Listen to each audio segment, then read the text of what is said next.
não vi o livro, que eu vi muitas aulas do Foucault, mas eu não vi a microfísica do poder. Será que eu posso trabalhar ela mesmo assim, mesmo que você não tenha colocado no Drive, ou ela está descartada da disciplina? Não, não está descartada, não. Pode usar. Posso usar, né?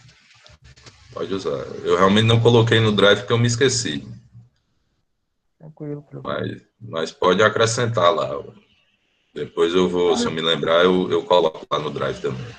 Professor, o senhor viu ali aquela matéria sobre o algoritmo, a nova dominação, né? Nova questão de dominação como algoritmo. Sim. Tá dominando tudo, tem nem pode correr mais, né? Mas qual foi o texto? Eu mandei uma reportagem, você não chegou a ver? Não, eu tô falando da reportagem que eu coloquei. Agora há pouco, Rapaz, não... o cara tacando pau, foi o primeiro a processar o Uber no Brasil. Aí já bota logo, esse algoritmo é o gerente agora.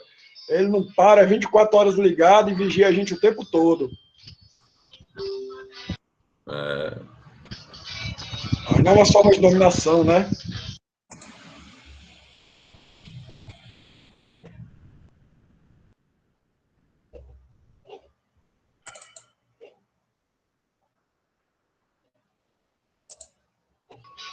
Hoje quem trata muito disso é o Agamben e o Byung-Chul Han, né? Que vai tratar muito desses temas aí. Puxando para o Foucault, né? Sim.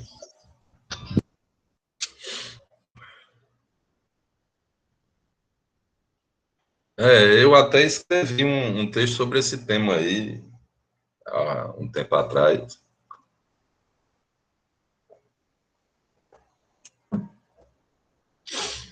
É uma nova forma de governo, né? Uma nova forma de poder,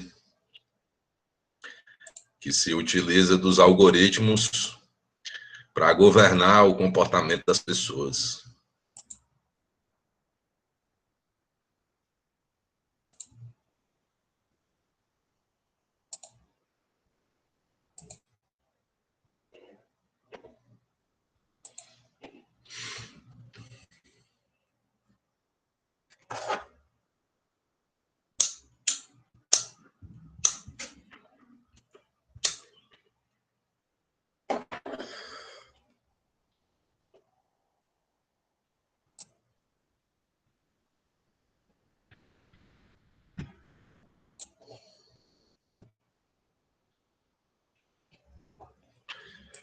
Bom, então vocês se lembram aí em que página tinha parado da última vez?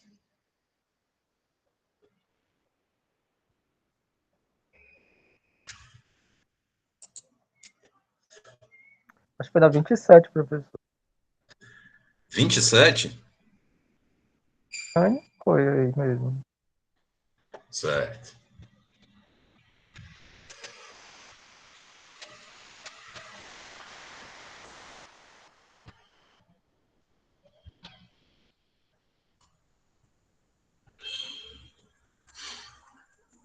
Bom, então, né, num certo sentido, os conceitos que estão na base, por exemplo, da atual crítica à governamentalidade algorítmica, se encontram aqui no Michel Foucault.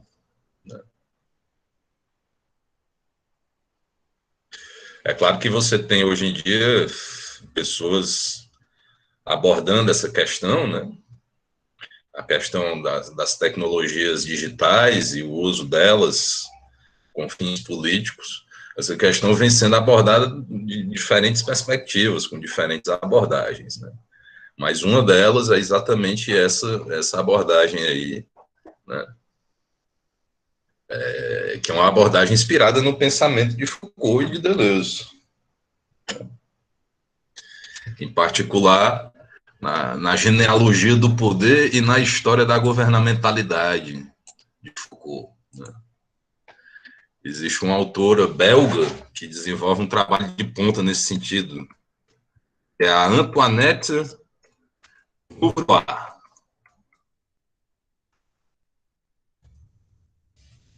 Vocês podem aí depois procurar o nome dessa pessoa aí e, né, a questão da governamentalidade algorítmica.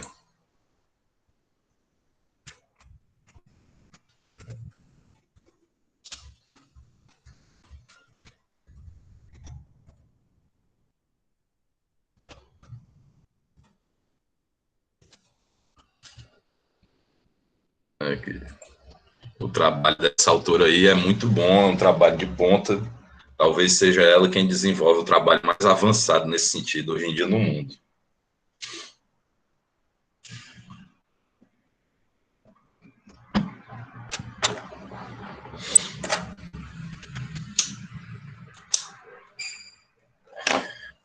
Mas nós aqui ainda estamos na base, né?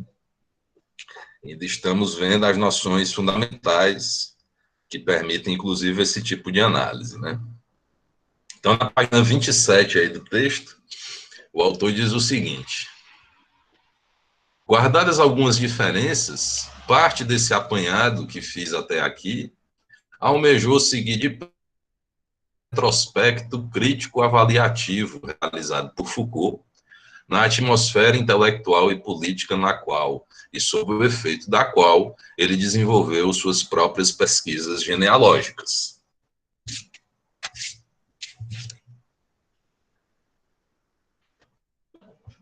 É desse balanço, por assim dizer, que Foucault se ocupou na primeira metade da aula que abre o curso Em Defesa da Sociedade, proferido no Collège de France, a partir de janeiro de 1976.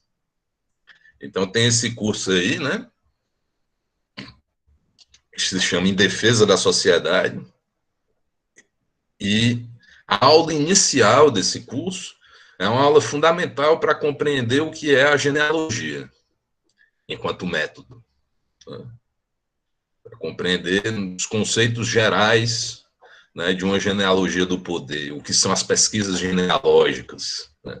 Essa aula aí é uma aula fundamental, eu recomendo a leitura de vocês, sabe?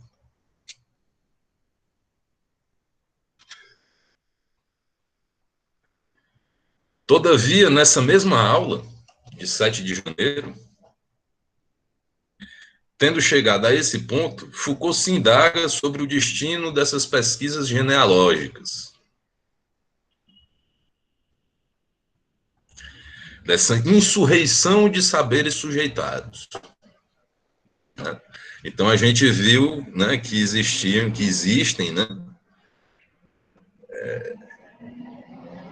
a relação dos saberes entre si, né, as relações dos saberes entre si são relações de poder, relações de assujeitamento. Existem saberes que são dominantes, hegemônicos, e existem saberes que são sujeitados, menores. Né? Ocorre que, vez por outra, esses saberes sujeitados se rebelam e promovem verdadeiras insurreições. Né? Isso leva a uma mudança geral na economia do saber, de uma determinada área, pelo menos. Né?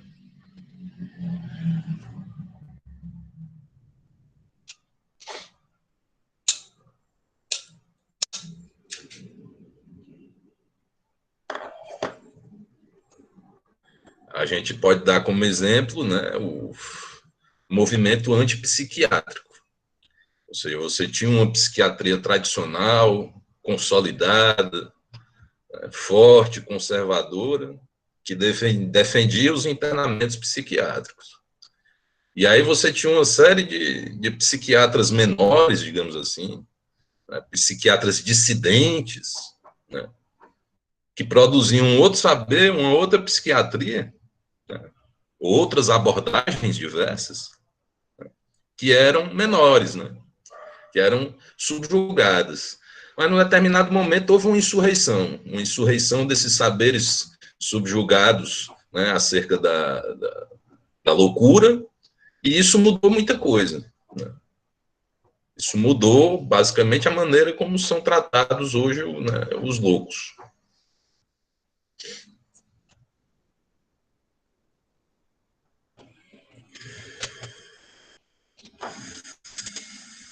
Então, com o passar dos anos e de olho nas mudanças de conjuntura, pergunta-se se ainda é o caso de celebrá-los como antes, se no afã da resistência não poderiam cair na tentação de erigirem para si mesmos, um solo teórico contínuo e sólido, capaz de dar fim à sua fragmentação e ainda se eles, né, se as pesquisas genealógicas, não correriam o risco de serem recodificadas e anexadas justamente pelas instituições e discursos instituídos a que combatiam, perdendo assim sua força e sua singularidade.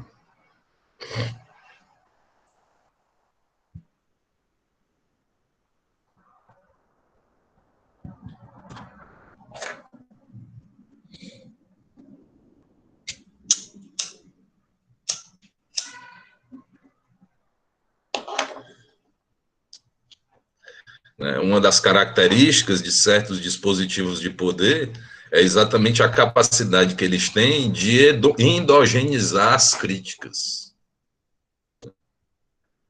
Então, aquilo que funcionava como crítica em relação a esse poder acaba sendo incorporado por esse poder e cumprindo um efeito inverso.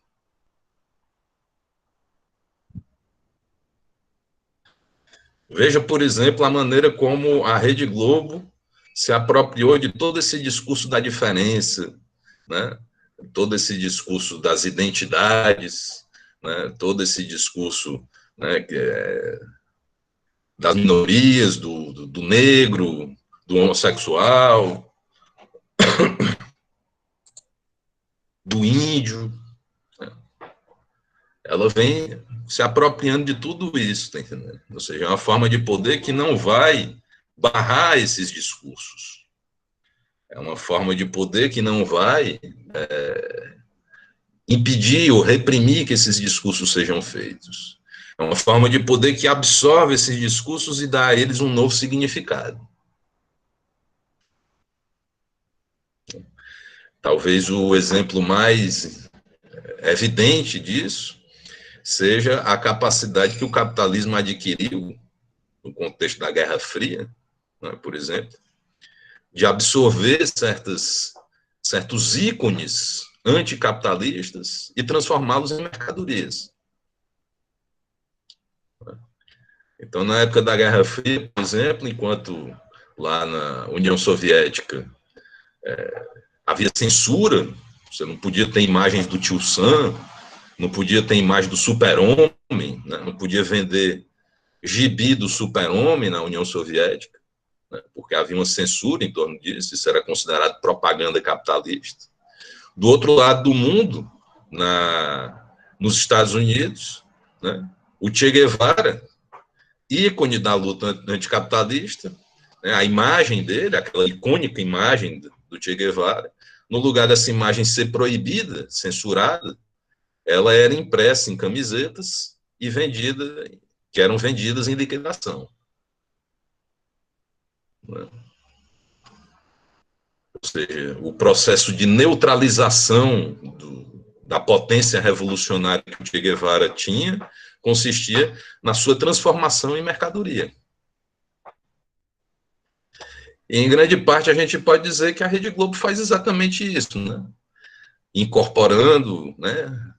Endogenizando as diferenças que podiam se opor a ela mesma e transformando-as em tema de novela.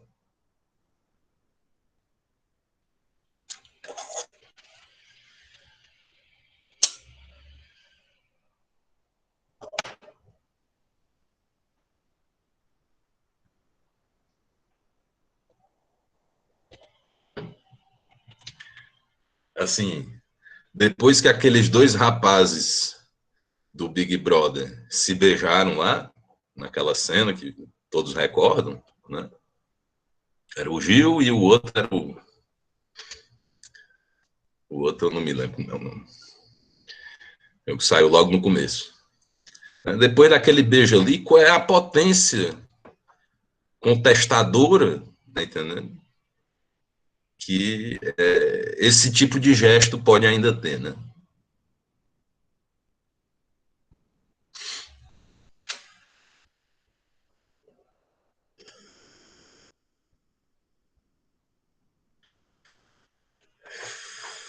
Bom, mas voltando aqui.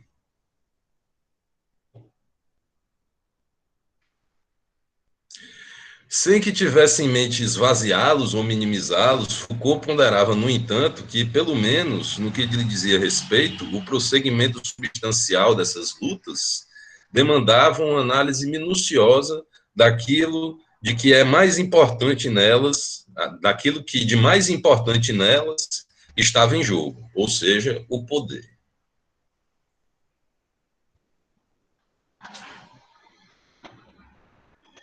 O exercício da resistência pressupõe a analítica do poder.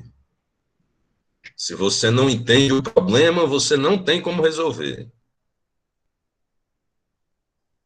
Se apressar por buscar uma solução antes de entender o problema, significa que toda solução que você vai encontrar vai ser parte do problema.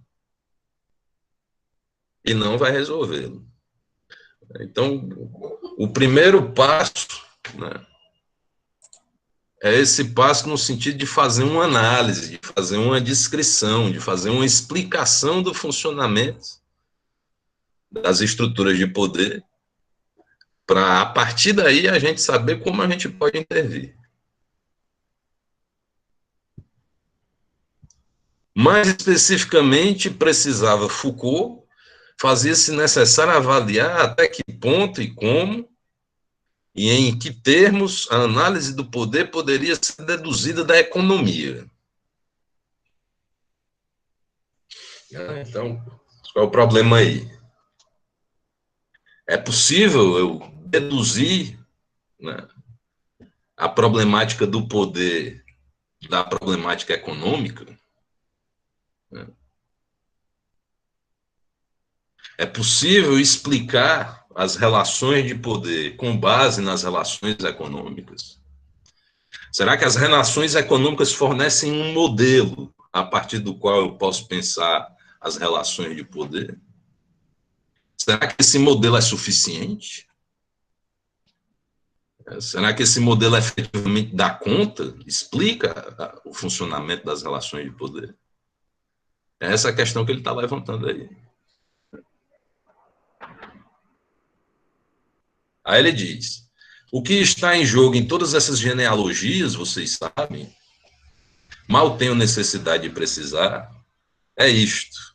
O que é esse poder cuja irrupção, cuja força, cuja contundência, cujo absurdo apareceram concretamente no decorrer destes últimos anos, desses últimos 40 anos.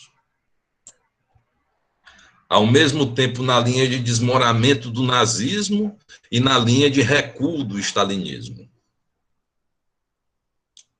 O que é o poder, ou melhor, porque a pergunta, o que é o poder, seria justamente uma questão teórica que coroaria o conjunto, o que eu não quero. O que está em jogo é determinar quais são os seus mecanismos, em seus efeitos, né? Quais são, em seus mecanismos, em seus efeitos, em suas relações, esses diferentes dispositivos de poder que se exercem em diferentes níveis da sociedade, em campos e com extensões variadas. Grosso modo, acho que o que está em jogo em tudo isso é o seguinte: a análise do poder ou a análise dos poderes pode, de uma maneira ou de outra, ser deduzida da economia?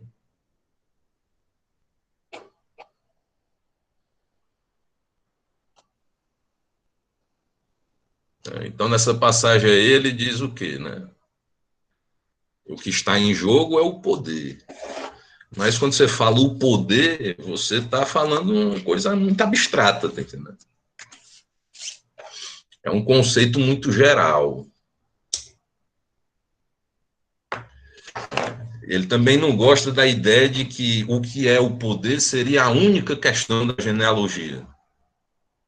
Ou seria a grande questão, né? A questão que coroaria todos os estudos. Não é propriamente isso que ele quer estudar. O que ele quer estudar são os mecanismos, os efeitos dos dispositivos de poder.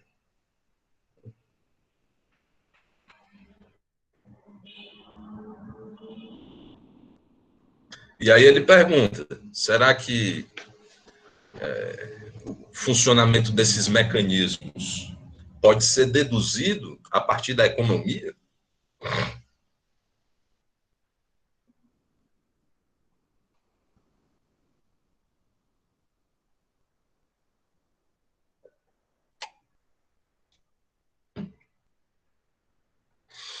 Né? Nesse ponto, ele vai formular críticas a duas abordagens, né, que pensam o poder a partir da economia. A primeira é a abordagem contratualista, né, de Hobbes, de Locke e de Rousseau. Ali se trata de pensar as relações de poder exatamente como relações de contrato. E relações de contrato são, antes de mais nada, relações econômicas. Quando você compra algo, a gente não percebe, né, isso, porque é feito com tanta frequência no nosso dia a dia, que a gente nem sequer chega a perceber mais. Mas quando você vai no supermercado, por exemplo, e faz uma compra, você está fechando um contrato. Você está participando de um contrato de compra e venda. Nesse contrato, você tem, né, o direito de ficar com as mercadorias que você escolheu, mas você tem, ao mesmo tempo, o dever de pagar. E, né, o supermercado, representado ali pelo caixa, né, pela pessoa que está no caixa, né, ela tem o direito de receber um pagamento, mas, por outro lado, ela tem a obrigação de fornecer as mercadorias. Então, você tem ali um contrato. Você tem um contrato, você não precisa ter um papel, entendeu? Do ponto de vista jurídico, econômico, para você ter um contrato, não precisa você ter um papel com cláusulas escritas que você assina embaixo, não. Não. Esses são contratos específicos, que precisam ser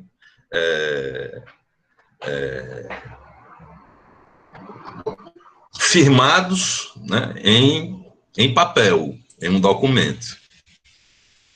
Mas existem inúmeros contratos que a gente faz no dia a dia, tá entendendo? E nem sabe que está fazendo esses contratos, mas está, porque a gente está praticando, né, atividades econômicas. Nós somos agentes econômicos e o tempo inteiro estamos dentro de relações econômicas. Essas relações seriam relações contratuais. Ora, as relações de poder seriam também do mesmo tipo? É isso que o contratualismo vai defender, né?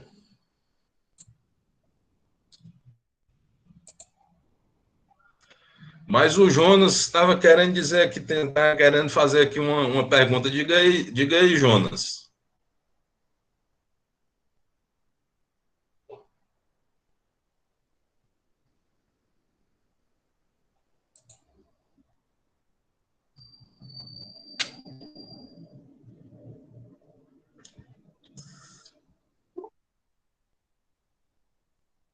E o Jonas agora tá sem microfone. Bom, então o Jonas pergunta aqui, quer dizer então que poder, entre aspas, é abstrato e indeterminado, tomado puramente, mas relacionado à economia, que o poder pode ser analisado?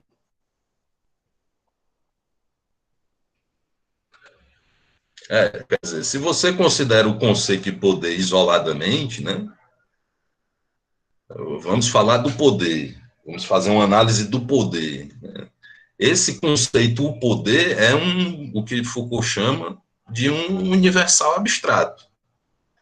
Ele é um nome só, ele é um conceito propriamente, né, que não tem propriamente um conteúdo, não tem um conteúdo material, não tem um conteúdo histórico. A gente fala o poder para simplificar, entendeu? Mas o que existe não é o poder. O que existe são relações de poder. Mais do que isso, o que existe são mecanismos de poder.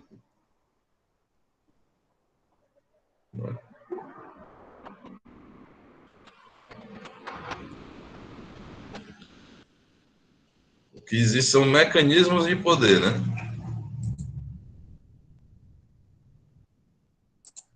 Professor, eu posso considerar o poder como estrutura, sendo assim, como Foucault trata nessa como é o pensamento de Foucault, como uma estrutura dominante que utiliza mecanismos?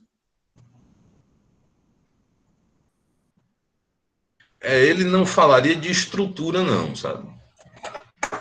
Porque isso tem a ver com a crítica que ele formula ao estruturalismo. Tem a ver também com a crítica que ele formula à ideia de superestrutura e infraestrutura que se encontra no marxismo. Ele falaria mais de uma tecnologia, ou seja, um conjunto de técnicas.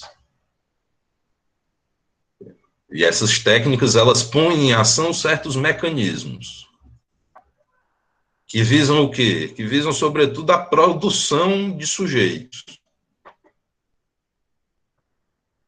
A produção dos seres humanos conforme certas exigências. Essas exigências são das relações sociais de poder? Essas exigências são de várias ordens, né? Essas exigências são, em parte, econômicas. Em parte, elas são oriundas do modo de produção. Mas, em parte, elas também são exigências do poder, como você disse aí. Quer dizer, exigências desses mesmos mecanismos, que esses mesmos mecanismos vão colocando no seu processo de desenvolvimento, de refinamento. Professor, agora eu estou com áudio. Então, sobre essa questão, você falou de que existem mecanismos de poder. No caso, a economia é um dos mecanismos, pode-se dizer, então. Isso. Certo. A então, ideia... o poder aqui, como eu escrevi, né, tomado só puramente, né, sem nenhum relacionado a nada, e o poder com um dos mecanismos, que é a questão econômica. A gente pode pensar sobre esse apropriamento dos discursos em prol ou visão da economia, pode-se dizer assim, né? É por aí. Por aí, né? Por exemplo, né, tentar dar um exemplo um pouco mais concreto, né, que talvez ajude a entender, né? No lugar de poder, vamos falar agora de racismo. Aí eu pergunto, será que dá para explicar o racismo completamente apenas de um ponto de vista econômico? Né? Será que toda a dominação racial pode ser explicada, né, com base nesse modelo, que é o modelo das relações entre o capital e o trabalho? Ou será que tem certas especificidades nesses mecanismos de poder que são característicos do racismo, né? Tem certos pontos em que esses mecanismos se tornam, vamos dizer, inúteis do ponto de vista econômico. Ou seja, não tem mais utilidade propriamente econômica para aquilo, né? Mas o racismo vai além. Entende? O racismo não é só uma questão econômica. Ele é mais do que isso. Do mesmo modo, a gente poderia falar na questão de gênero. Será que dá para a gente, né, reconduzir toda a problemática de gênero ao problema da luta de classes? Né? Ou será que tem outros elementos que são de outra ordem, não econômica, que estão envolvidos aí?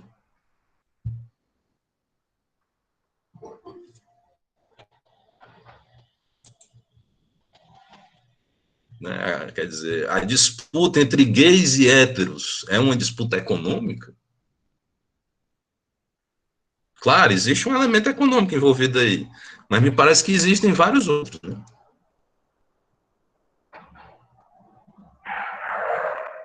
Os elementos fortes também, professor, em relação ao que o senhor está falando, em relação aos gays, aos negros, é a questão cultural, né? A questão ideológica, religiosa, ela acaba sendo também um dos mecanismos, né? É como se fosse a questão do poder. Quando você fala em relação à questão econômica, eu considero o poder que é colocado, é direcionado ao corpo. Quando eu vejo essa questão em relação ao racismo, em relação à questão da cor e também da opção sexual, eu já vejo mais um domínio de poder, não sei se eu posso dizer, da mente, da alma. É como se fosse... Não é para eu falar o nome estrutura, mas eu acabo falando, mas é uma coisa minha, né? Se bem que eu li Marx um pouco, né? Não conheço muito bem, não, mas eu li um pouco de Marx. Mas eu acabo colocando como se fizesse parte, pronto, desses mecanismos tecnológicos para a dominação, tirando o nome estrutura.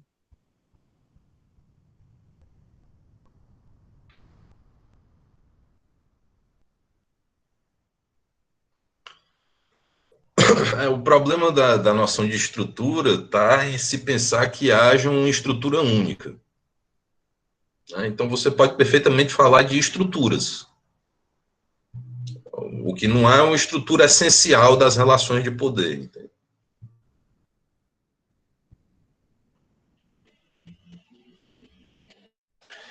O estruturalismo, quando ele falava da estrutura do parentesco humano, né, o Lévi-Strauss, ele mostrava que em cada sociedade selvagem você tem relações de parentesco que são diferentes. Quer dizer, em certas tribos eu sou filho do meu tio e não do meu pai. Já mencionei isso aqui. Mas dizia o Lévi-Strauss, embora houvesse todas essas diferenças, existia uma estrutura básica que girava em torno da lei do incesto. Então, um elemento universal. A análise de Foucault, ela tende a rejeitar esses elementos universais. Ela procura fazer isso. Não sei se ela consegue, né? Mas ela procura fazer isso. Então, quando você tenta imaginar qual seria a estrutura universal das relações de poder, ele diria, isso não existe.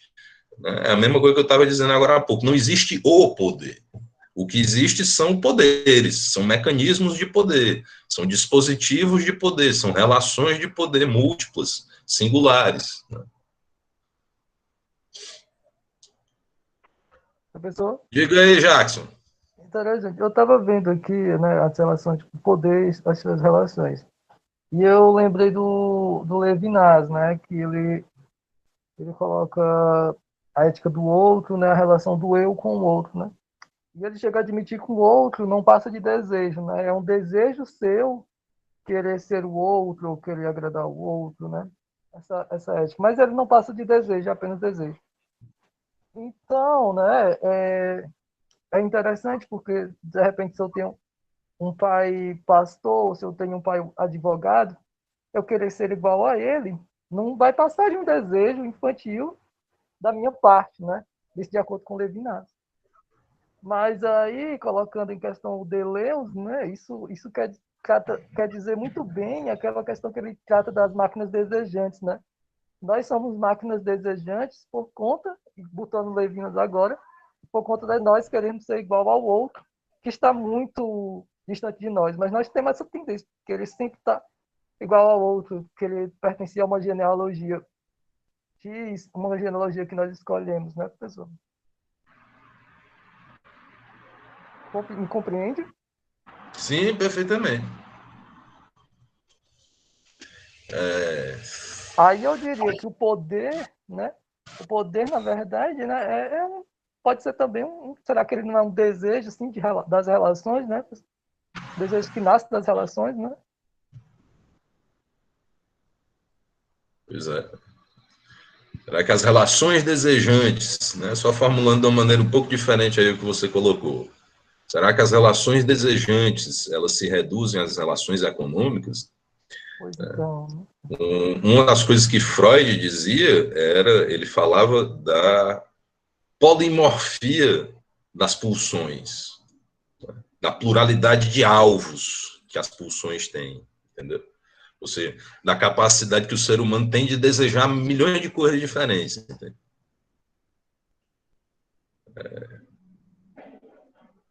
É claro que isso, né, cria conflitos, cria, né, oposições, um desejo que se depara diante de um outro desejo, se opõe a um outro desejo. Essas relações se passam tanto dentro de nós quanto fora, na exterioridade. E será que tudo isso se reduz à lógica econômica?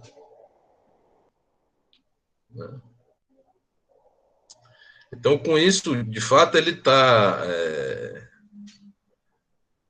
visando o contratualismo, de um lado, porque o contratualismo ele vai procurar pensar as relações de poder como relações contratuais, que são relações econômicas.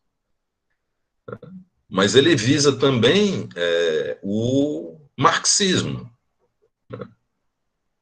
que vai pensar as relações de luta como sendo sempre recondutíveis a uma relação de luta fundamental, que é a luta de classes, que é a luta entre a burguesia e o proletariado, entre o capital e o trabalho.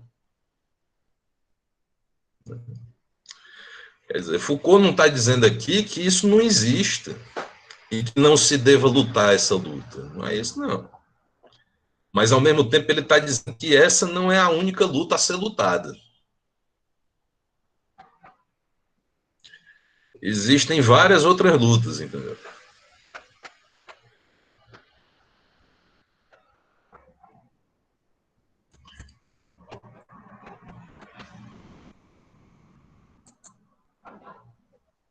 Bom, então vamos voltar lá para o texto. Professor, Oi? você poderia só voltar naquela primeira questão que você levantou? Qual é a crítica que Foucault faz à abordagem contratualista? Eu não compreendi bem. É isso que eu tentei explicar, né? Ele vai dizer que a abordagem contratualista ela pensa a relação de poder como uma relação de contrato entre um súdito e um soberano. Né? Quer dizer, o contratualismo ele faz a seguinte operação: ele pega o conceito de contrato, que é um conceito econômico, né, e também jurídico, e ele leva esse conceito para o seio da política, do pensamento político. Né? E aí ele vai dizer o seguinte, que o Estado, ele nasce de um contrato. É preciso que as pessoas todas firmem entre si um contrato e estabeleçam um soberano com o qual as pessoas mantêm também uma relação contratual. Existe uma espécie de contrato entre o soberano e os súditos. Contratos implicam partidas e contrapartidas, direitos e deveres mútuos. Entende? E aí o questionamento que Foucault faz é o seguinte: será que o poder se resume a isso? A essa relação contratual entre o soberano e os súditos? Entende?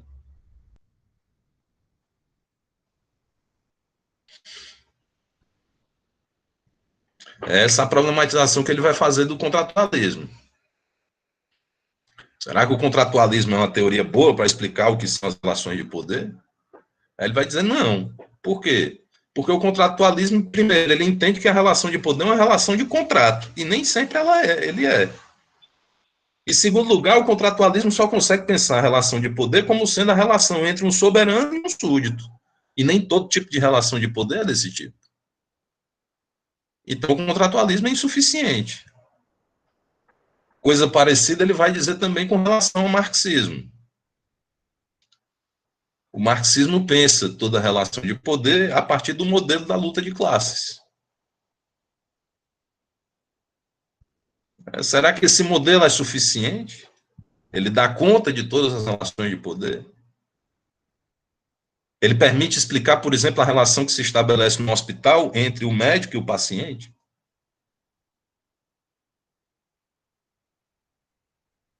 né? Quer dizer, o médico é burguês, o paciente é proletário e o médico está ali tentando extrair mais-valia do... Não faz sentido.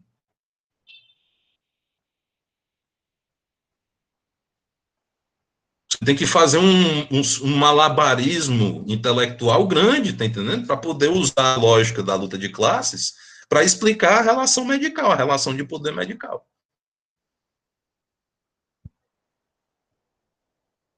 Então, Foucault vai dizer que isso aí é de outra ordem.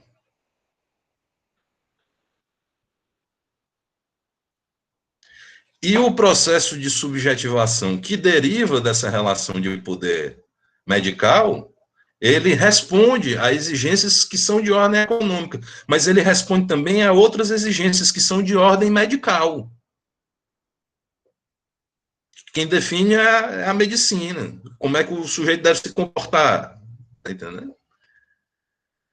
O que vai estar na base, né, desse diagnóstico que diz que o sujeito deve se comportar de tal ou de tal maneira, não é a economia, é a medicina.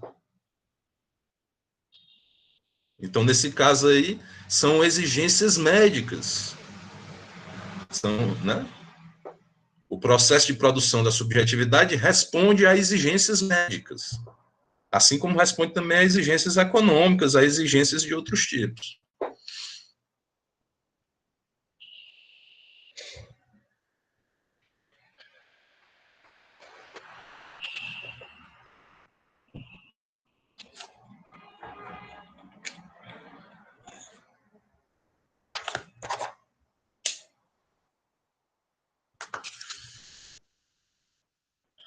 Ora, ao afirmar isso, penso que Foucault estava querendo sugerir aos seus ouvintes 4 coisas. Em primeiro lugar, que para ele o poder devia ser concebido como relacional e estratégico, exercendo-se de múltiplas formas através de diversos mecanismos e dispositivos, e em diferentes níveis sociais. Em segundo, e por isso mesmo, que talvez não fosse mais suficiente pensá-lo, tal como se fazia corriqueiramente, como podendo ser deduzido da economia. Em terceiro, que desde o início dos anos 1970, ele mesmo, o Foucault, né, vinha procurando problematizá-lo desde outra perspectiva, microfísica e imanentista. Né? Aí você tem a distinção aí entre macropolítica e micropolítica. A macropolítica, ela concebe o poder como sendo o poder estatal. O poder é o poder do Estado. E aí ela estuda o quê? A macropolítica. Ela estuda a estrutura do Estado. Ela estuda poder legislativo, poder executivo, poder judiciário, administração pública. É o macropoder. Aí Foucault vai dizer assim, não, mas peraí, não existe só esse tipo de poder, não. Não existe só esse tipo de política, não. Existe também uma micropolítica, que envolve outros atores e outras instituições, um outro aparato técnico. Existe, por exemplo, a relação de poder familiar entre pai e filho, pais e filhos. Existe a relação de poder pedagógico na escola. Existe a relação de poder medical no hospital. Todas essas outras relações, que não tem como centro o Estado, ele vai chamar de micropolíticas.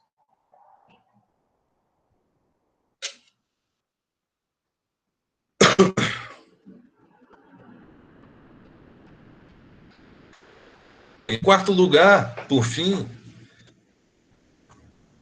que naquele momento, talvez a guerra, e não a economia, viesse a constituir um analisador mais produtivo para as suas pesquisas genealógicas.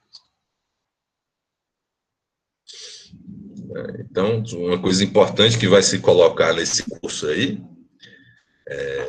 em defesa da sociedade, é exatamente, né, Foucault formula o que ele chama de hipótese de Nietzsche, que é a hipótese de que todas as relações de poder, né, funcionariam de acordo com o modelo da guerra. Então, você teria guerras de vários tipos. Né? O conceito de guerra seria o analisador conceitual, né? O operador conceitual das análises genealógicas. Né? Falar de relações de poder é falar de relações de guerra. E aí ele dizia que existe uma guerra, existem guerras explícitas, declaradas, né? Nos campos de batalha, que você vai encontrar atualmente lá na Síria, por exemplo, ou na Palestina, mas que você pode encontrar, tem encontrado aqui nos últimos dias também na Colômbia, né? Mas existe também o seguinte, existe aquela guerra que se passa sob o manto da paz. Então, nas situações de paz, nas situações de guerra não declarada, ainda assim existe uma espécie de guerra subreptícia, né? De guerra velada, que se passa dentro das casas, dentro das escolas, dentro dos hospitais, etc.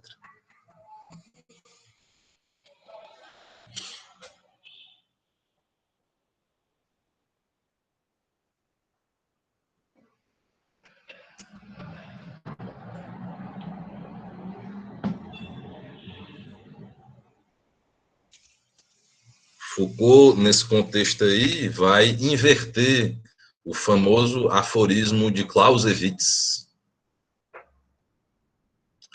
Clausewitz é um pensador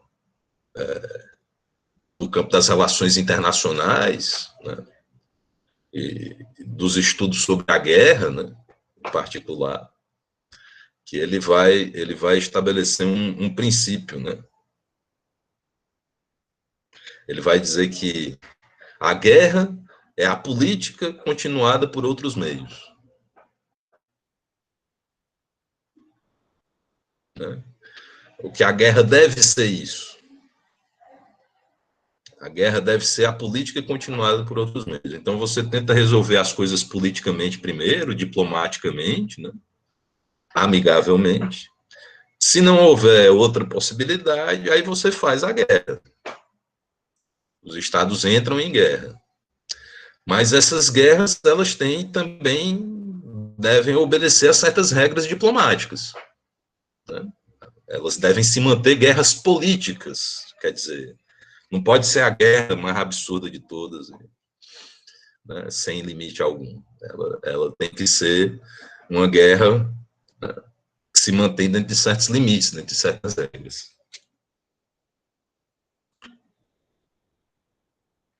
Aí Foucault vai inverter isso.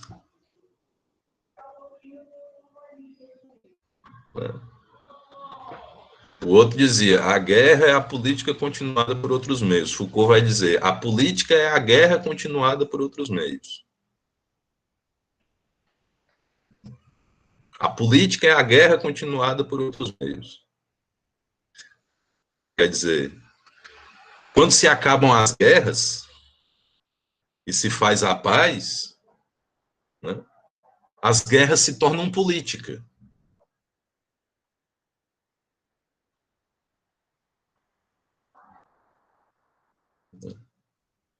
Durante os tempos de paz, as guerras não são guerras bélicas, armadas, de destruição mútua, nesse sentido aí, né? Mas guerras políticas. Guerras internas, guerras que se servem, exatamente, só muda o tipo de guerra. Né? São guerras que se servem agora de outras armas, né? Que são de outro tipo. Mas a guerra continua. A guerra não para. Seria tolo pensar que, né, entre 39 e 45 tinha uma guerra mundial, e depois a guerra acabou, ficou o mundo em paz. Não, não. Se você procurar, meu amigo, sempre tem guerra estourando aí em algum lugar. Sempre. E mesmo quando a guerra não é declarada, né, para todo mundo ver, ela continua implicitamente dentro da lógica do funcionamento do poder nas sociedades. Bom, meus amigos, então vamos fazer aqui um rápido intervalo, daqui a pouco nós voltamos, ok?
Bom, então vamos continuando.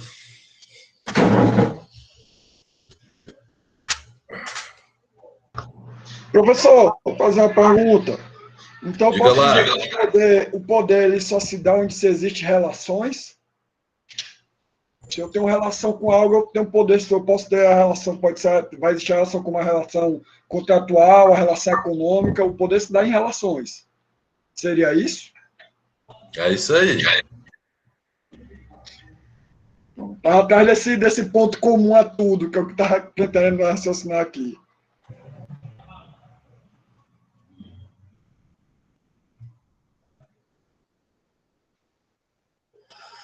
Quer dizer, o poder é uma relação, né? O poder não é uma coisa. Durante muito tempo, a teoria política pensou o poder como sendo uma coisa, uma substância. Uma coisa que alguém detivesse, né? Então, tem aquele que detém o poder.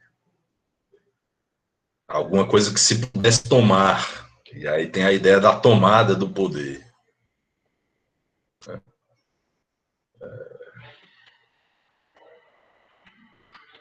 Quer dizer, o Foucault vai dizer que o poder não é uma coisa. O poder, no sentido que ele quer falar, não é uma coisa. É uma relação. É uma relação de poder entre um ou mais, entre dois ou mais sujeitos.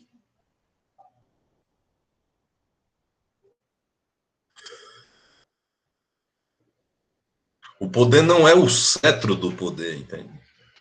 O cetro do poder simboliza o poder, mas não é o poder. A coroa não é o poder. O poder é da ordem de uma relação. E veja, como ele é uma relação, ele nem está do lado de um sujeito, nem está do lado do outro sujeito. Ele é exatamente a ligação entre eles.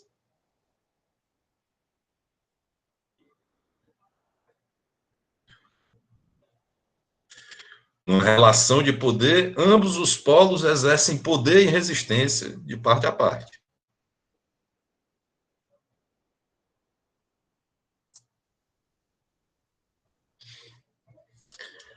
Mas voltando aqui.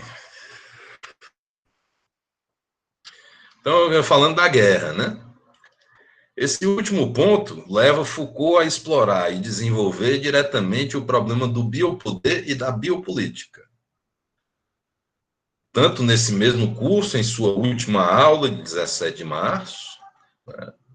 Então, para quem estiver interessado nesse tema da biopolítica, a última aula desse mesmo curso, em defesa da sociedade, também é muito importante.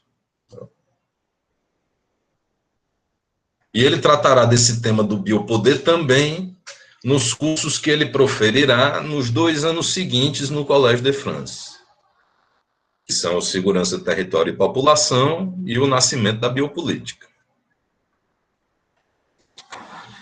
Os 3 primeiros pontos, por seu turno, nos remetem às primeiras elaborações de sua genealogia do poder, que se encontram, sobretudo, em Vigiar e Punir. É o livro onde ele analisa, né, o nascimento da prisão.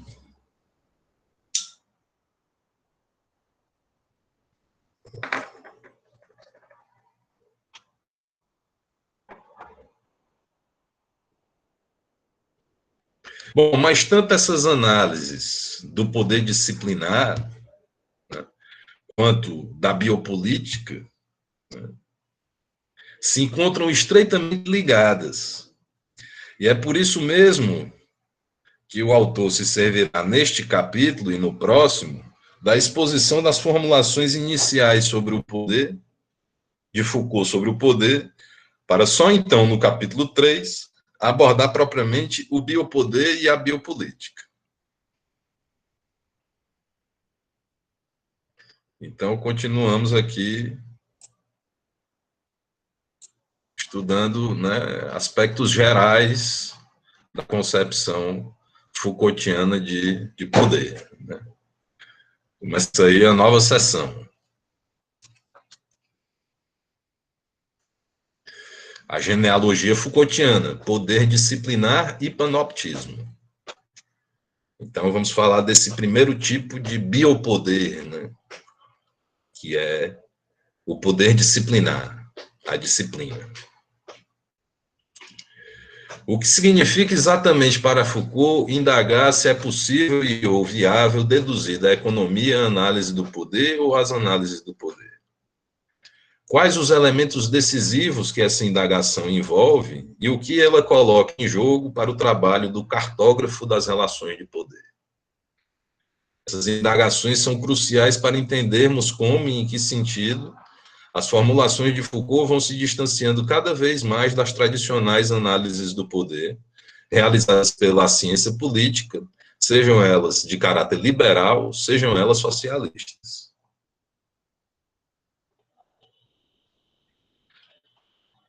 Por outro lado, são justamente as respostas a essas perguntas que nos esclarecem em que termos não há propriamente uma ruptura radical entre o Foucault arqueologista do saber e o Foucault genealogista do poder.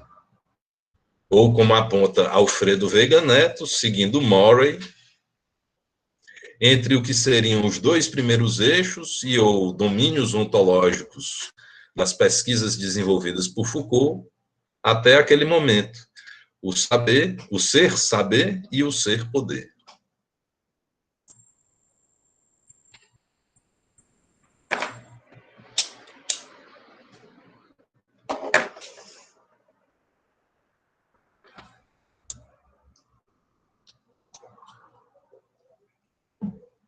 Então, veja só, em geral, né, os comentadores de Foucault, eles distinguem 3 momentos na sua obra. Um primeiro momento, cujo objeto principal seria o saber. É isso que eles chamam de arqueologia do saber. Depois vem um segundo momento, né, em que o objeto passa a ser o poder. Então, a segunda fase seria a da genealogia do poder. E aí, depois, um terceiro momento, né, em que o objeto passa a ser as práticas de libertação,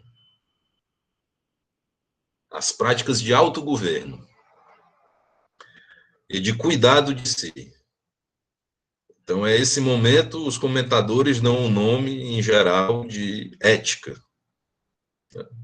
Então, você teria esses 3 momentos no pensamento do Foucault, né? Eu vou anotar aqui no chat.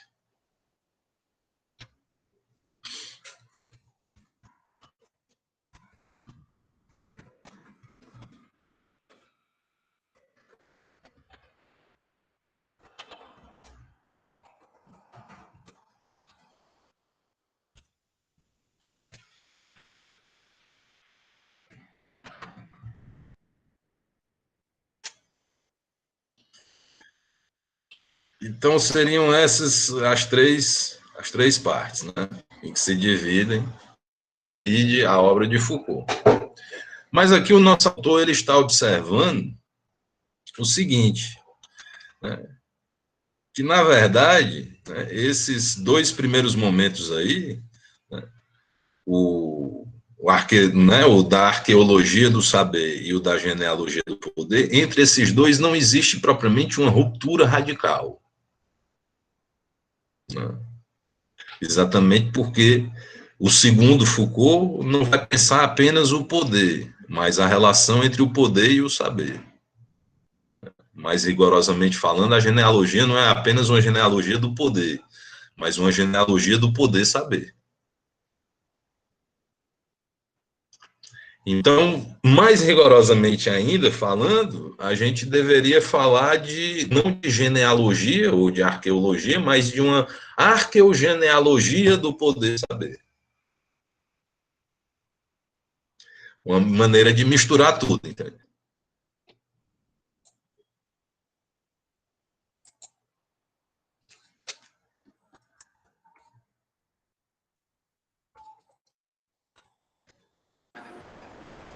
Professor, Oi. só me escuta? É o Davi. É só uma pergunta em relação a uma obra do Foucault, e também envolvendo essas 3 fases da obra dele, né? Eu imagino que esses 3 momentos, eles, dentro da obra dele, em cada livro, ele deve perpassar por todos eles, né? Mas se fosse para colocar o Vigiar e Punir em alguma dessas categorias, qual seria? É no segundo momento. Da Genealogia genealogia do do poder. Uhum.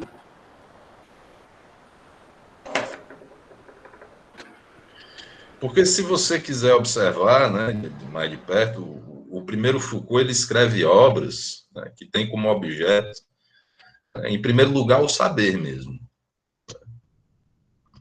Então, quando ele faz a História da Loucura, né, que é o primeiro livro dele, a História da Loucura na verdade, uma história da medicina, uma história da psiquiatria. Né? Depois ele escreve um livro chamado Nascimento da Clínica, que é, mais uma vez, uma história da medicina.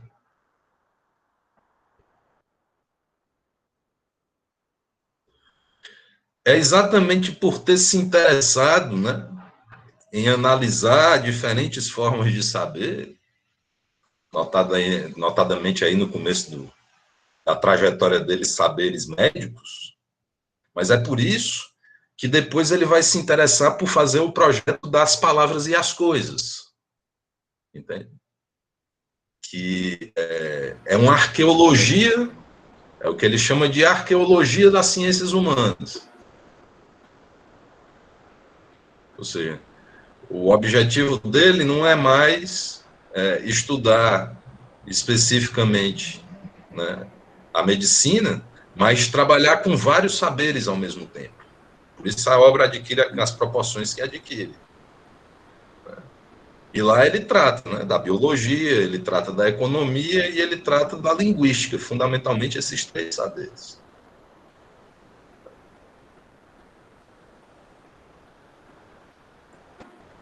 É interessante, assim, porque eu fiz a pergunta, porque, assim, essa disciplina é o primeiro contato, assim, de verdade mesmo que eu estou tendo com o Foucault, né? Aí eu comecei, para fazer seu trabalho, além dessa introdução, desse comentarista, começar a ler alguma obra dele, né? Eu peguei e comecei pelo Vigiar e Punir, né? Que é um amigo no começo do curso já havia comentado e tal, eu não, vou começar por aqui, né? Aí ele começa com aquela parte do suplício, né? Aí, como eu só li uma parte, né, do texto, essa parte do suplício, por isso que eu falei que parece que na obra dele perpassa todos essas categorias, porque quando ele trata, tipo, dos corpos e da forma como as pessoas eram punidas, né, ele até dá o exemplo do suplício.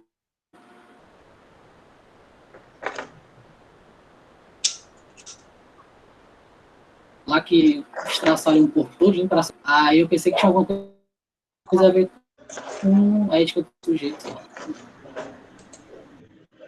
Não, totalmente pertinente essa observação que você está fazendo aí, com certeza. Veja só o que eu estava dizendo agora há pouco, né? Para Foucault, não existe só o poder. O que existe é sempre o poder saber. Né? Formas de saber que possibilitam o exercício de mecanismos de poder. E entre esses dois, né, entre o poder e o saber, existe um sistema de reforço mútuo. Né? Então, o poder promove o saber, né, investe nele para que ele se desenvolva, etc. e tal, e o saber fornece as informações, os elementos de que o poder necessita para se exercer, para se desenvolver. Né? Então, tem um sistema de reforço mútuo entre poder e saber. Isso é o que Foucault chama de dispositivo. Né? Então, você tem o poder, o saber, poder. Só que, no outro ponto, ele argumenta o seguinte, que o poder nunca existe sozinho. Onde há poder, há resistência. Então, poder, resistência.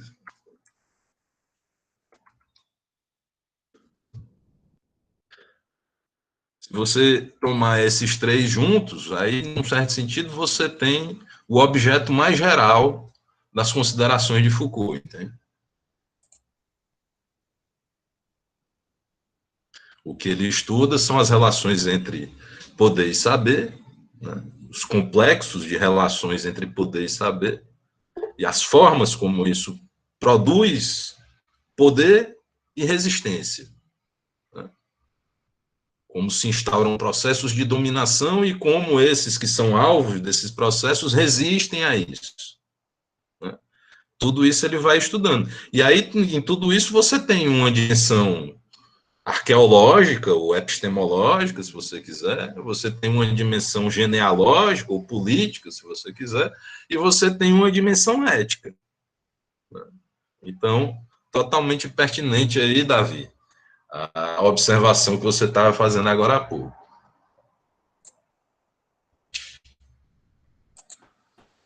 Show, valeu, professor.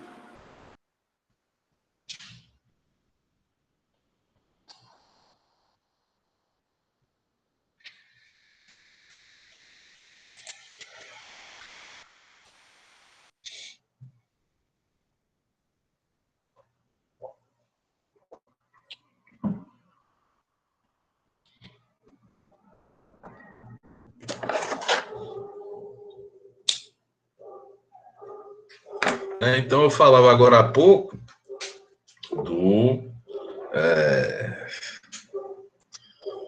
estava fazendo uma espécie de panorâmica sobre as obras de Foucault, né? Então, a primeira fase, tradicionalmente chamada de arqueologia do saber. O objeto é o saber. Primeiro, o saber médico, né? Na história da loucura, no nascimento da clínica. Depois, diferentes saberes. Economia, biologia, linguística, né? Nas palavras e as coisas. Depois, de certa forma, ele chega ao ápice disso, tá entendendo? Porque ele escreve uma obra chamada Arqueologia do Saber, onde ele procura explicitar exatamente o método que ele utilizou nas análises anteriores.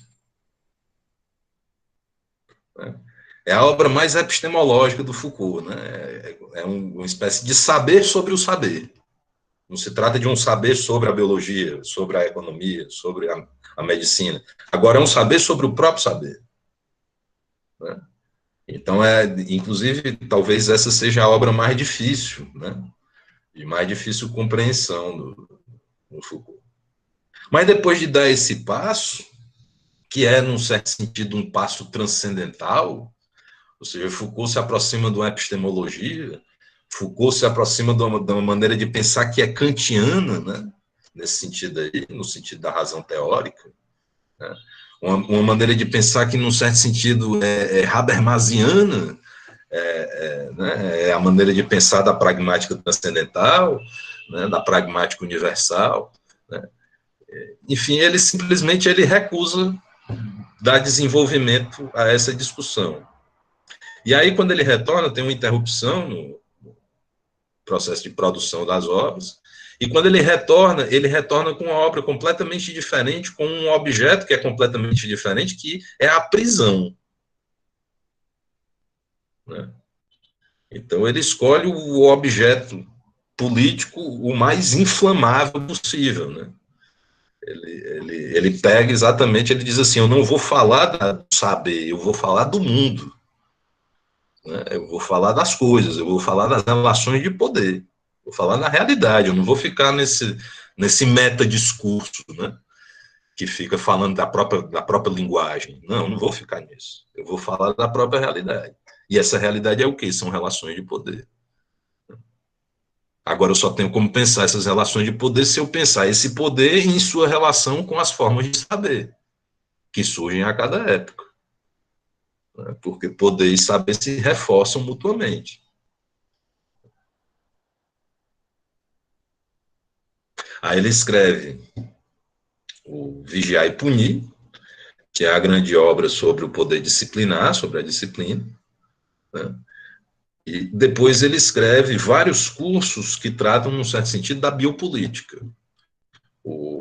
Em Defesa da Sociedade, o Segurança, Território e População e o Nascimento da Biopolítica. E aí, a partir daí, o que se considera é que Foucault deixa de lado as questões biopolíticas, as questões do poder, né? e da disciplina, e passa a estudar as práticas de governo de si, entendidas como práticas de libertação, práticas de resistência, práticas também de cuidado de si, né?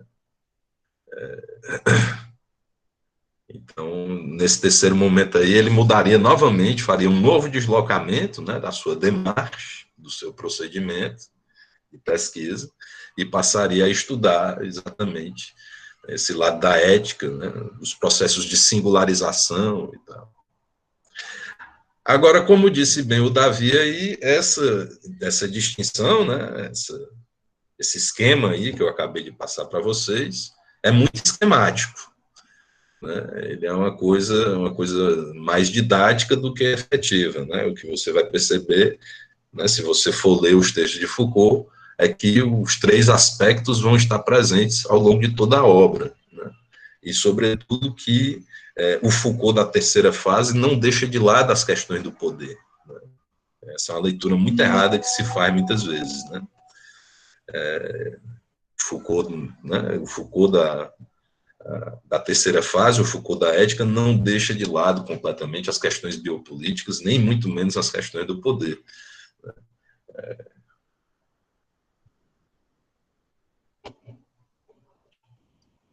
Professor, eu estou aqui tentando, né, compreender esse livro do Foucault, Vigiar e Punir, como eu mesma lhe falei, é um livro muito forte. Eu sinceramente, acho bem forte. Me deu um mal-estar, me dando mal-estar lendo. Quando ele fala dessa questão dos suplícios, né, dos castigos, e eu acho que eu já estou na página 95, né, e já começa a gente ver uma mudança, né, quando ele fala, inclusive, dessas literaturas de crimes que são ambíguas, né, e em um determinado tempo, essas relações de poder, se eu posso falar assim, elas vão tomando um novo rumo, e é justamente quando ele fala em relação ao poder, ao suplício, à sociedade, e que, de repente, em um determinado momento, aquele castigo ele passa a não mais valer. E era um risco justamente de quem estava no poder entre ser um herói e ser um carrasco. E da mesma forma, em vez de serem considerados como carrasco, tem uma singularidade heróica. Viviane cortou aí, ó, eu não consegui escutar direito. Você podia, né, reformular aí a questão? Pronto. Essas relações de poder que o Foucault fala, esses rituais que eram praticados, né, na questão do castigo, ele diz que em um dado momento, de repente, essas relações elas passam a não servir mais como exemplo, muito embora tenha sido utilizada em folhetos, em literaturas, até mesmo em poemas, em sátiras.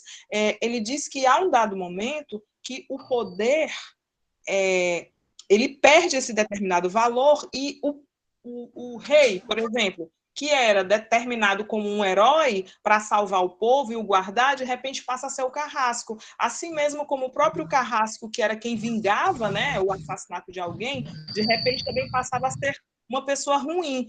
E o assassino passava a ocupar um lugar de herói. Então, o que eu tenho observado é como essas relações, elas, em determinado tempo, elas vão tomando uma determinada singularidade e uma determinada mudança de campo. É um livro bem instigante, posso dizer isso, né? Porque ele começa falando dos suplícios e, de repente, ele vai mudando e passando para outros termos e sempre rememorando a história. Sempre falando, inclusive, ele disse que está fazendo essa análise, principalmente das prisões, ele coloca bem a ênfase de que está fazendo da análise na França, não é isso? Ele disse que não tinha como fazer uma análise mais completa porque ele teria que ter mais dados. Mas é algo bem complexo de se compreender e, ao mesmo tempo, pesado.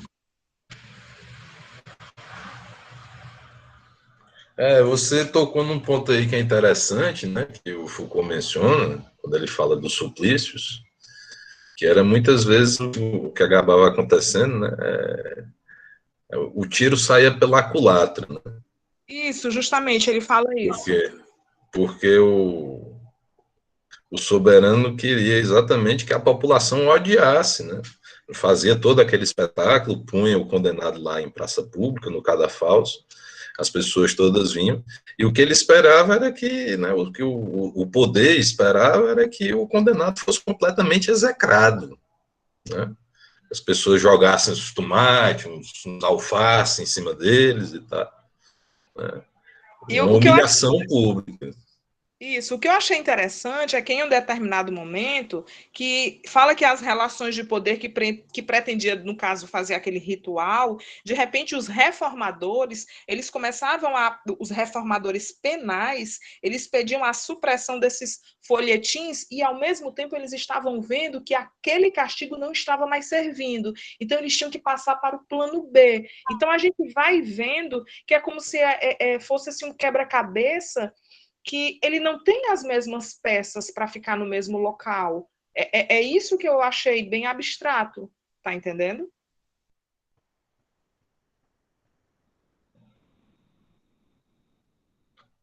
Mas você viu alguma dificuldade nisso aí? Não? Não, não. O que tem me causado é espanto mesmo, porque a gente vê aquela questão de, como eu sempre estou anotando o que eu acho interessante, né? Ele fala dos indivíduos que também têm os indivíduos cruéis e duros e o de coração sensível, né? Então, a questão da ambiguidade, a questão dos discursos reais, discursos fictícios, os exemplos de exortação. É como se o que ele escreve te convida a olhar a história por outra ótica, tá entendendo? Você acaba tendo uma visão dupla. Se você pensava que era de uma única forma, de repente você vê, eu não sei se eu posso colocar isso, mas é como se a própria sociedade pedisse que acontecesse de outra forma e as pessoas que estão no domínio, elas vão como se ajustando, tá entendendo? Ao que propriamente a sociedade pede. Eu não sei se eu posso colocar dessa forma, mas será se essa pena ela deve ser realmente para punir e vigiar? Ou ela deve ser essa pena para satisfazer o que a sociedade pede? Ou seja, a sociedade em determinado momento ela é ruim, ela é sensível, e em determinado momento ela é cruel, entende?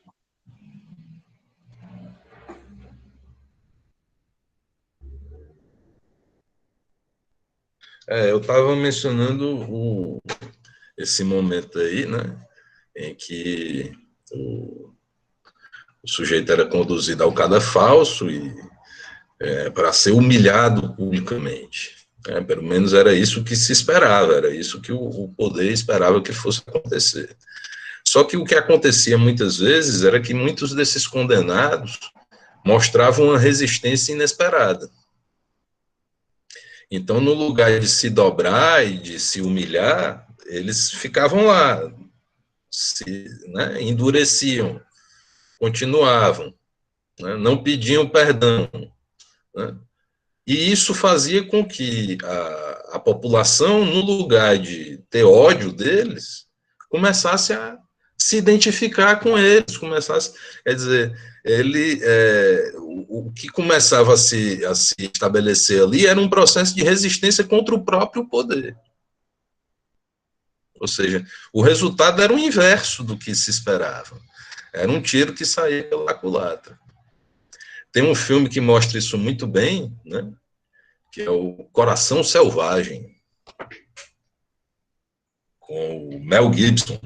Isso, um dos filmes mais lindos e tristes, né? E demorado Coração também. Valente, Coração Valente. Coração Valente, esse aí. Coração Valente, Braveheart. Né? É um filme muito bom e ele mostra exatamente isso, né? Eu vou dar o spoiler total aqui para vocês, mas, né, enfim, por necessidades pedagógicas, digamos assim. No final da história, o cara vai lá, né? Ele é o líder de um exército, né? Que luta constantemente contra o poder instituído, e aí ele vai lá, foi condenado, vai ser executado em praça pública, mas ele não arreda pé, né? E todos, né, se emocionam bastante, e o resultado disso é mais resistência ainda. Então, nessa altura aí, o que as pessoas se apercebem, né, é que esse modelo de punição, que é o modelo clássico, ele já não funcionava mais. Ele já não atingia mais os efeitos que se esperavam. E aí, nesse contexto, vão surgir exatamente os reformadores do direito penal. São juristas, sobretudo, economistas, etc., que aparecem ali no século XVIII, e que vão transformar, né, vão ser decisivos, vão produzir um saber que é decisivo na transformação dos suplícios em prisões. Então, a sociedade clássica tinha como pena básica, né, como pena modelo, o suplício. A sociedade moderna é uma sociedade que passa a ter como pena básica a prisão, né? Então, talvez aí, viu, Viviane, nesse ponto onde você está aí na sua leitura, talvez esteja exatamente no momento da transição de uma coisa para outra, né? Isso mesmo. É isso mesmo, é justamente quando ele fala da troca, né, que agora eles tiram suplícios, mas agora tem a questão da literatura policial, que é contado detalhadamente, né, agora eles vão querer saber bem direitinho como aconteceu o crime, é como se tirasse de posição de um local para o outro. Eu estou... 95. Não, 85. Quer dizer, é uma nova tecnologia de poder, né? Uma nova tecnologia da punição que surge com o advento da prisão. E o Foucault chega até a fazer o seguinte comentário, né? Que no passado as penas eram múltiplas. Existia toda uma diversidade de penas, né? O sujeito podia ser torturado das mais diversas maneiras. Com o advento da modernidade, né, se estabelece a monotonia penal. Só tem um tipo de pena, é a prisão.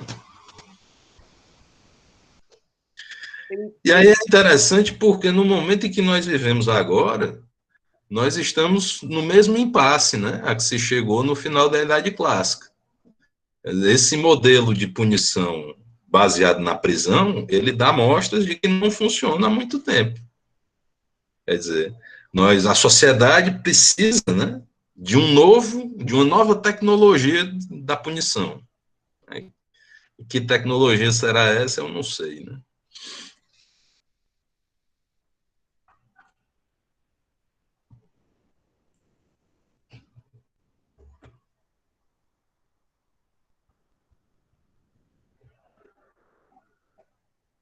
Bom, professor, vamos tentar continuar. Diga aí, Alessandro. Essa sua fala aí me lembrou um livrinho que tem do César Beccaria, que eu acredito que você já deve ter lido também, dos delitos e das penas. E César Beccaria, ele fala ali que, Beccaria, ele fala ali que uma das finalidades da pena não é só educar, mas punir mesmo, castigar o indivíduo, entendeu?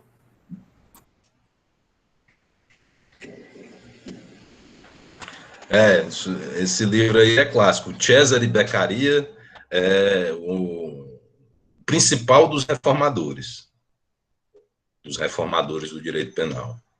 E aí ele escreveu esse livrinho aí, que é um livro fundamental, muito importante, chamado Dos Delitos e das Penas, onde ele formula exatamente a exigência de que os castigos sejam castigos humanos. Quer dizer, castigos cruéis, tortura, essa coisa toda, não seria inaceitável a partir de então. Essa é a grande reivindicação que ele faz ali.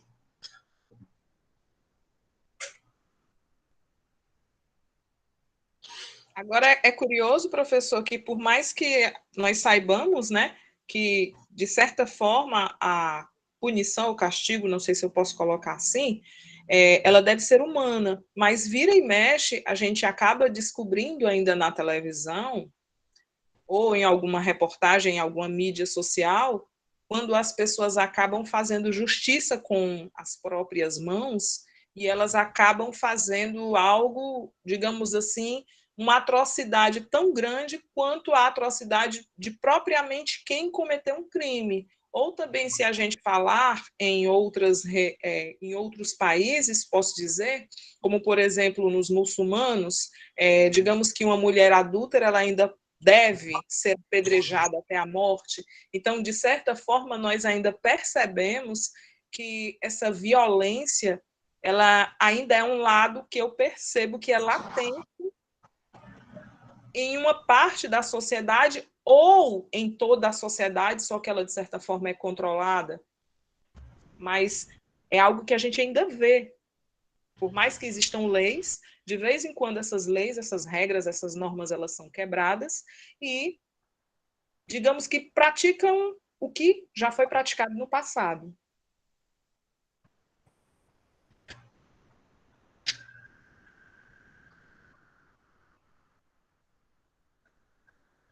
Bom, então vamos retomar aqui.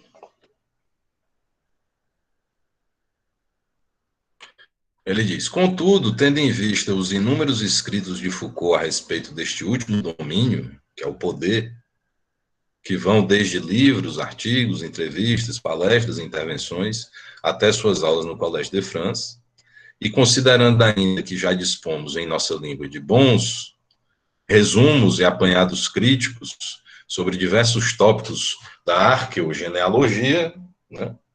Então veja aí o termo, né, que eu mencionei aí agora há pouco. A arqueogenealogia, né? É a junção entre a arqueologia do saber e a genealogia do poder.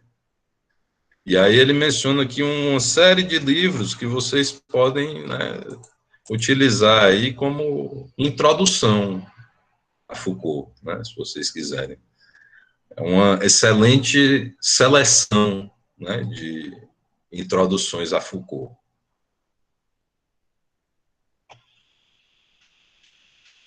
Inclusive voltados para o campo educacional, né, que é o caso da nossa disciplina aqui, Filosofia da Educação. Então ele diz: limitar-me-ei aqui, dentro do possível, com alguma liberdade, a uma apresentação e descrição concisas do assunto, buscando ater-me àqueles aspectos que me parecem essenciais à sua compreensão.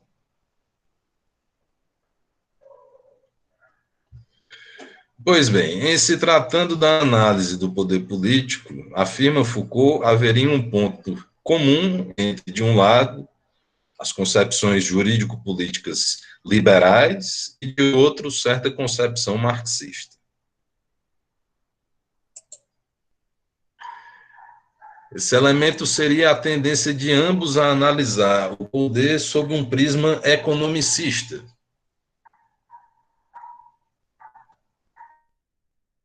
Mas o que isso quer dizer? No primeiro caso, que remete às formulações dos teóricos do contrato social, Locke, Hobbes e Rousseau, no século XVIII, o que Foucault busca evidenciar é que tais formulações nos dão a entender que o poder é um direito, entendido em termos substanciais, como uma coisa, que se possui como a qualquer outro bem, e que, nesse sentido, poderia transferi-lo ou aliená-lo total ou parcialmente por intermédio de um ato jurídico ou um ato fundador do direito, que seria da ordem da cessão ou do contrato.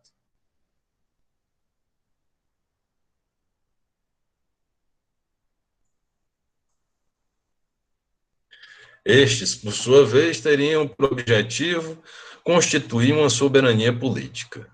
Há aqui, segundo Foucault, uma manifesta analogia entre poder e bens, e, portanto, entre poder e riqueza. Esclarece-se, pois, em que sentido essas concepções jurídico-políticas deduzem a análise do poder da economia.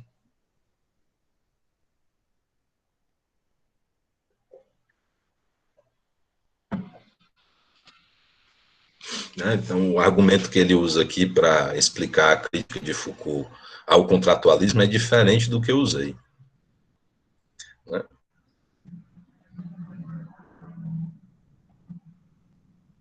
Aqui ele vai dizer que, no contratualismo, o poder é pensado como um bem. Ora, um bem é um conceito econômico. Né? Então, nesse sentido, o contratualismo seria uma leitura economicista do poder. Né?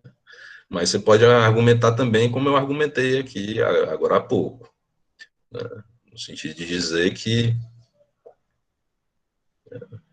no contratualismo as relações de poder são pensadas como relações contratuais, e relações contratuais são relações econômicas. Se trata exatamente, né, da troca desses bens. Né? Concebendo o poder como um bem que se troca dentro de uma relação contratual, né, você pode, por exemplo, transferir o bem, alienar o bem, etc. E Foucault está dizendo que não é propriamente isso, porque eu não tenho como transferir uma relação de poder, eu não tenho como alienar uma relação, não tenho como vender uma relação de poder.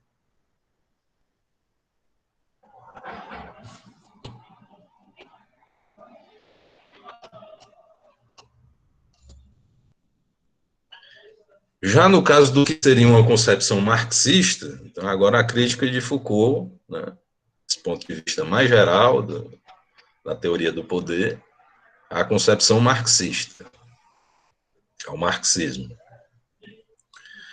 As coisas se passam de uma forma diferente, remetendo a uma funcionalidade econômica do poder.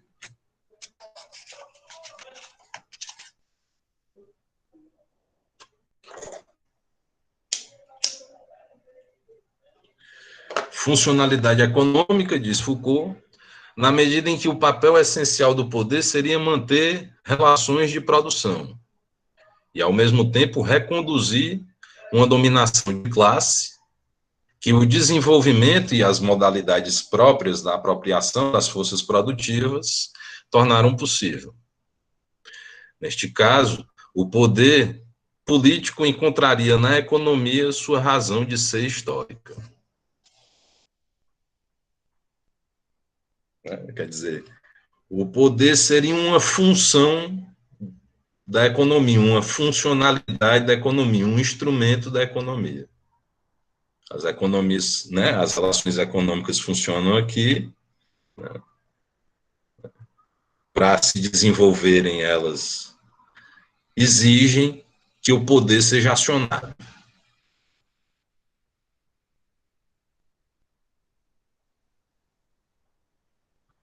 O poder, dirá Foucault, não é uma função econômica.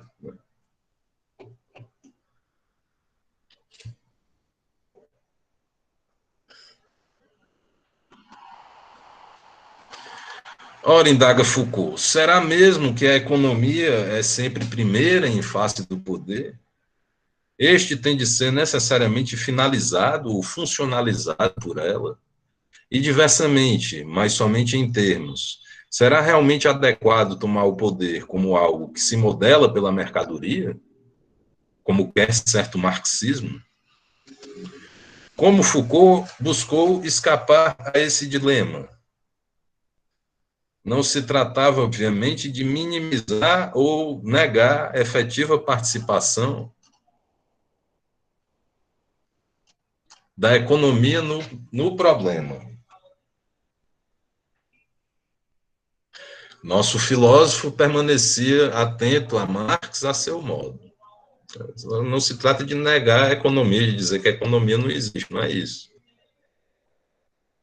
Gostaria, a propósito, de sugerir ao leitor que tome todas essas questões como pano de fundo à compreensão do problema em pauta, isto é, como talvez as grandes questões que motivaram e desafiaram a construção da genealogia Foucaultiana nos primeiros anos da década de 1970, buscando pensar o poder de uma forma diferente da oferecida por essas duas versões anteriormente descritas, as quais, como vimos, partilhavam de um pressuposto semelhante. Foucault se viu diante da necessidade de forjar novos instrumentos analíticos e de orientar suas pesquisas tomando algumas precauções metodológicas. Esses instrumentos e essas precauções vão se delineando e clarificando aos poucos. De uma parte, à medida que se inicia, prossegue e amadurece sua caracterização das sociedades disciplinares. De outra, à medida que explora a ação complementar ao dispositivo disciplinar do dispositivo de sexualidade. Vejamos, então, como se dá, pelo menos, parte desse processo.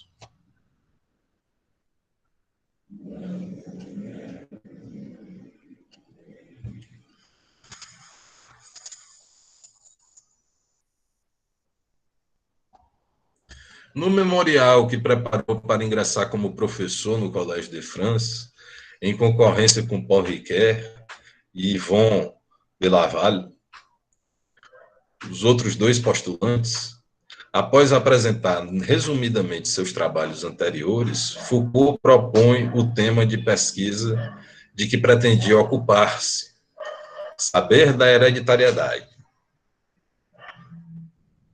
Caso fosse aprovado para a Cátedra de História dos Sistemas de Pensamento.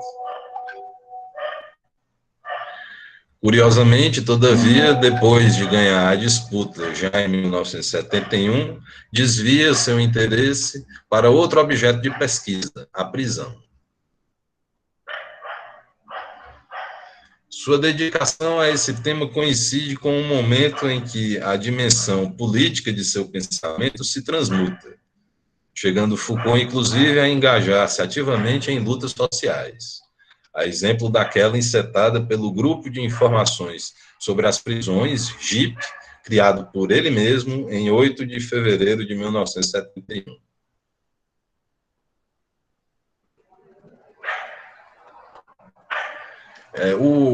Existem algumas razões biográficas que levaram o Foucault a querer estudar o problema da prisão.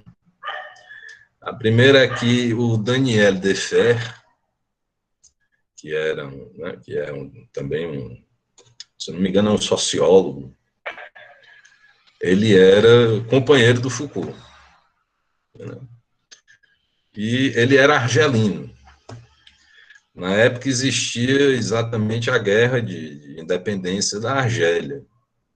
E o Daniel Defer, ele fazia parte, né, ele circulava em movimentos pró-Argélia lá em Paris, na época. Por conta disso, ele acabou sendo preso. E aí foi quando ele foi preso que o Foucault, né,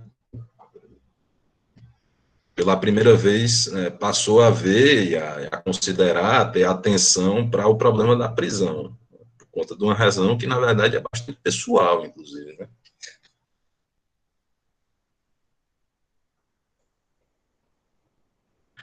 Depois, quando ele começou a trabalhar sobre esse tema, ele ajudou na formação desse grupo de informações sobre as prisões, que era um grupo que reunia pessoas de várias especialidades, profissionais de várias áreas, né, jornalistas, intelectuais, não sei o quê, e que envolvia também uma forte participação dos próprios presos. Então, uma das coisas que eles faziam nesse grupo era exatamente pedir que os presos elaborassem os questionários que eles iam aplicar a eles mesmos. Aí eles pegavam esses questionários, e aí desses questionários, esse grupo de intelectuais, de jornalistas, não sei o quê, intelectuais de várias áreas, tinham as informações sobre a prisão para poder, né, falar, colocar no jornal, escrever artigo, escrever livro, etc. Isso funcionou durante algum tempo lá com a participação do Foucault e de outras figuras. Aí ele segue aí. Como bem assinala Didier Ribon, esse aí é autor da principal biografia de Foucault, Didier Ribon. A prisão, de fato, constituía um problema bem concreto, pois não se tratava só de arquivos, mas também de ações políticas que ele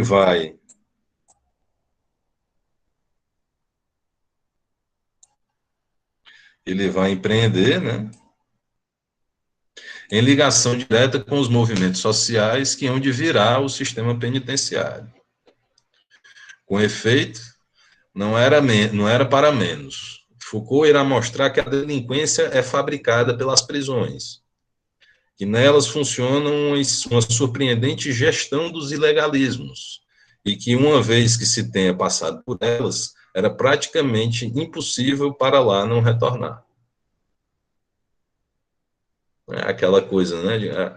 A prisão, ela não erradica o crime, né? Nem a criminalidade, ela forma delinquentes.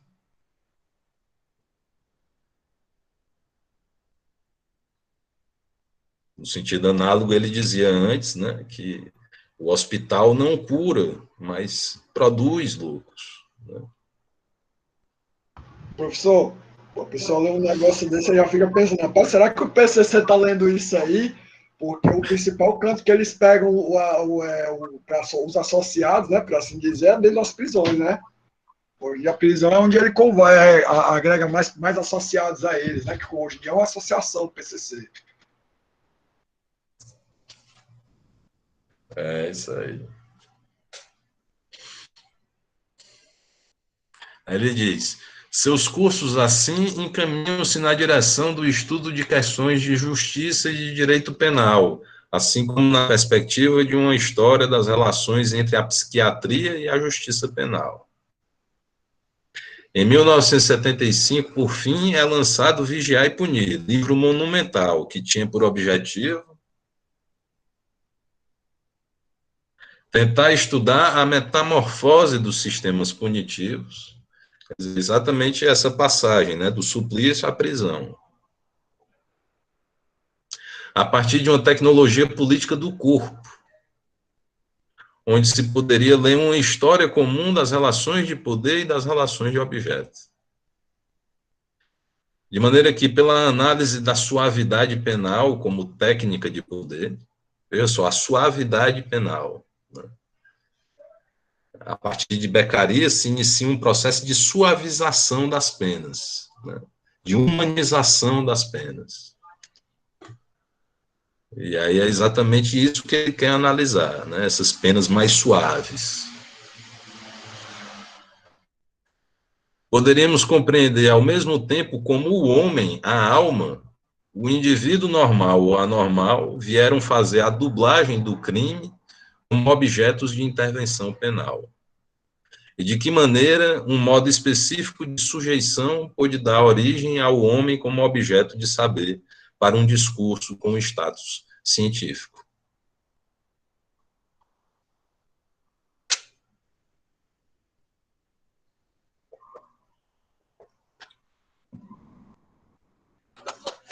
Ou seja, é interessante levar em consideração que aquilo que acontece na prisão é só um exemplo. Esse processo de produção de delinquentes que se encontra na prisão é um exemplo, é um caso, né, de um processo de subjetivação, ou seja, um processo de produção de sujeitos que se encontra em toda parte.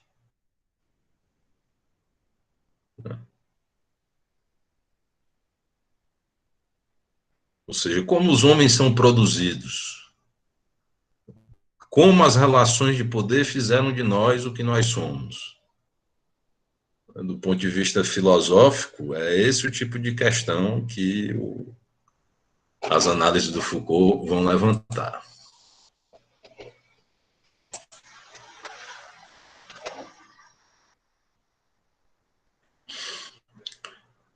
Bom, meus amigos, então vamos ficando por aqui, né? Alguém quer dizer mais alguma coisa? Não. Então é isso. Nos vemos na próxima semana. Um grande abraço a todos. Boa noite. Boa noite a Valeu, todos. professor. Até mais, pessoal. Boa noite. Boa noite, professor. Até mais.